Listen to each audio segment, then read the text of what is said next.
All right, welcome to this explainer. Today, we're taking those massive, timeless effectiveness principles and boiling them down into a practical, actionable playbook that you can quite literally start using today. Our focus right now is entirely on implementation. We really want to answer the question, how can I actually implement these life-changing concepts in my practical life with real actions? This quote from Aristotle absolutely hits the nail on the head, and it totally frames everything we're going to talk about today. Think about it. Your character, your success, your overall effectiveness, they aren't born from these one-off heroic moments. They are essentially a composite of your daily, consistent habits. We are talking about designing a life from the inside out. So ask yourself, are you just busy or are you actually effective?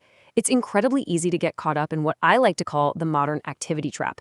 You know the drill, answering endless emails, putting out daily fires, working harder and harder to climb that ladder of success.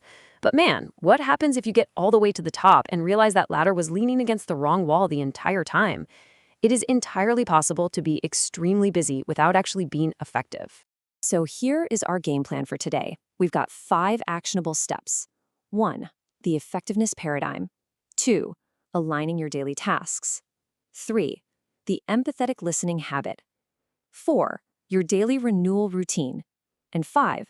The upward spiral. Okay, let's jump right into section 1, the effectiveness paradigm, shifting from theory to action. If you really want to form a new effective habit, you need 3 vital elements to intersect. First, there's knowledge. That's the theory of what to do and why you're doing it. Second is skill, the practical, boots-on-the-ground know-how of how to do it. And third, maybe the most important, is desire, the actual motivation, that genuine want to. If you want to change your life for sure, you absolutely have to cultivate all 3 of these areas. Moving right along to section 2, aligning your daily tasks, bridging the gap. This is exactly where we define clear objectives and align daily tasks to actually reach them effectively. Instead of just scribbling down a reactive daily to-do list, you need to step back, take time weekly to organize. Step 1, identify your key life roles. Maybe you're a manager, a spouse, a parent, or maybe you're just focusing heavily on personal development right now. Step 2, select 1 or 2 really important goals for each of those roles for the upcoming week. And step 3, actually lock them into your schedule. By mapping your goals onto a weekly schedule, you are basically ensuring that your absolute highest priorities are blocked out way before the inevitable crises of the week can take over.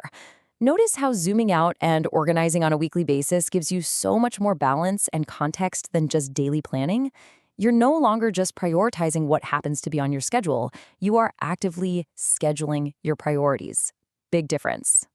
Now, here is a super practical action you can take. With your week organized, we want to outline 1 small morning activity to massively improve your daily focus and planning. Your daily morning activity simply becomes daily adapting. Just take 3 minutes, literally 180 seconds, each morning to review your weekly schedule. Look at your prioritized activities based on those key roles, and just adapt your plan to handle any unanticipated stuff that popped up. It is such a grounded, highly effective way to start the day totally anchored to your values. All right, section 3, the empathic listening habit, commerce between hearts. Okay, let's be totally honest here. Most of us don't listen with the intent to understand. We just listen with the intent to reply. We do this thing called autobiographical listening. Basically, we filter everything the other person says through our own paradigms, just waiting for our turn to evaluate, advise, or interpret based on our own life experiences. But listen, if you want to be truly effective, you must start listening to others before trying to state your own opinion. That's empathetic listening. It means listening with your eyes, your heart, and your ears to actually reflect the feeling and rephrase the content of the other person's reality. The big takeaway here is this whole concept of psychological air. Just like we literally need physical air to survive, our emotional survival requires feeling understood, affirmed, and validated. By truly listening first, without jumping in to state your own opinion, you are giving that person psychological air. And it's only after that vital need is naturally met that the door swings open to creative problem solving and true lasting influence. Which brings us to section 4, your daily renewal routine, the engine of effectiveness.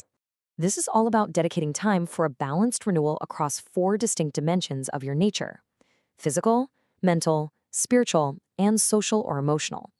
It is absolutely crucial that you dedicate time weekly for physical and mental renewal.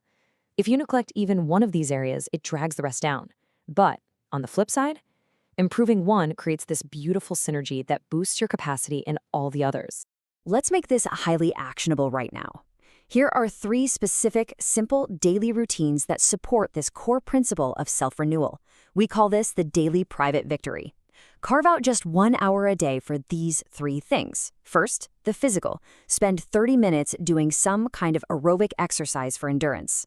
Second, the mental. Spend time reading, writing, or journaling to promote mental clarity. And third, the spiritual. Engage in daily meditation, deep study, or simply immersing yourself in nature.